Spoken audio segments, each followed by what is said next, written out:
अजित पवारांच्या अपघाताबाबत तांत्रिक तपास झालाच पाहिजे. एफआयआर दाखल करून सीबीआय सीआयडी पाठवा. तक्रार खोटी ठरल्यास आम्हाला जेलमध्ये टाका. रोहित पवार झाले आक्रमक. अजित पवारांचे समर्थक बारामती पोलीस ठाण्याबाहेर एकवटले. अजितदादांच्या विमान अपघाता प्रकरणी कारवाईसाठी झाले आक्रमक. अजितदादा अमर रहे अशाही देण्यात आल्या घोषणा. अजितदादांच्या विमानातील ब्लॅक बॉक्स सुरक्षित सूत्रांनी दिली माहिती. ब्लॅक बॉक्स बाबत बारामती पोलीस ठाण्यामध्ये ऑनलाईन नोंद झाली होती.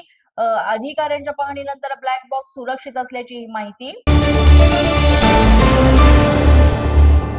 आमदार रोहित पवारांना मुख्यमंत्री कार्यालयातून आला फोन. अजित पवारांच्या स्मारकाबाबत चर्चा. रोहित पवारांच्या मागणीनंतर अर्थसंकल्पामध्ये स्मारकाबाबत तरतूद करण्यात आल्याची माहिती. अजितदादांचा अपघात सरकार हलक्यात घेत आहे. कुणालाही पाठीशी घातलं तर महाराष्ट्र माफ करणार नाही. संजय राऊतांचा इशारा. तर VSR कंपनी आणि DGCA सदोष मनुष्यवधाचा गुन्हा दाखल करण्याचीही केली मागणी. शिंदेच्या शिवसेनेचे सर्व नेते मंत्री VSRचं विमान वापरणार नाहीत. एकनाथ शिंदे यांच्याकडूनही निर्णयाला मान्यता. अजित पवारांच्या विमान दुर्घटनेनंतर सुरक्षेच्या कारणास्तव घेतला पवित्रा.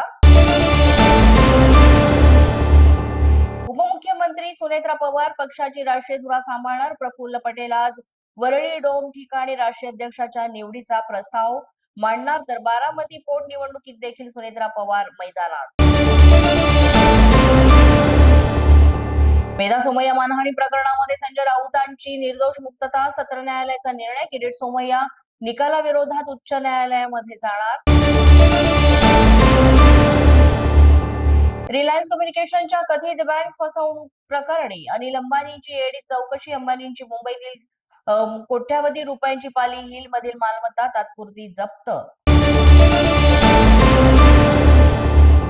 अजित पवारांच्या अपघात प्रकरणी एफआयआर दाखल न करण्यासाठी पोलिसांवर दबाव. कोणत्या तरी मोठ्या व्यक्तीचा यामागे हात असल्याचा रोहित पवारांचा आरोप. पोलीस माझा न्यूजच्या बातमीपत्रात आज इतकंच. तुम्हाला आमचं बातमीपत्र कसं वाटतंय याबाबत अवश्य अभिप्राय कळवा. यासाठी पोलीस माझा न्यूजचे युट्यूब चॅनल सबस्क्राईब करा. तसंच आमचं फेसबुक, इंस्टाग्राम आणि ट्विटर अकाउंट फॉलो करा. अधिक माहितीसाठी आमच्या www.policemazhanews.com या वेबसाईटला भेट द्या. आमचे अधिकृत प्रतिनिधी व्हायचं असेल तर स्क्रीनवर दिलेल्या क्रमांकांवर आजच संपर्क साधा. आजच्या बातमीपत्रात इतकंच. पुन्हा भेटूया पुढील बातमीपत्रात. तोपर्यंत पाहत रहा पोलीस माझा न्यूज.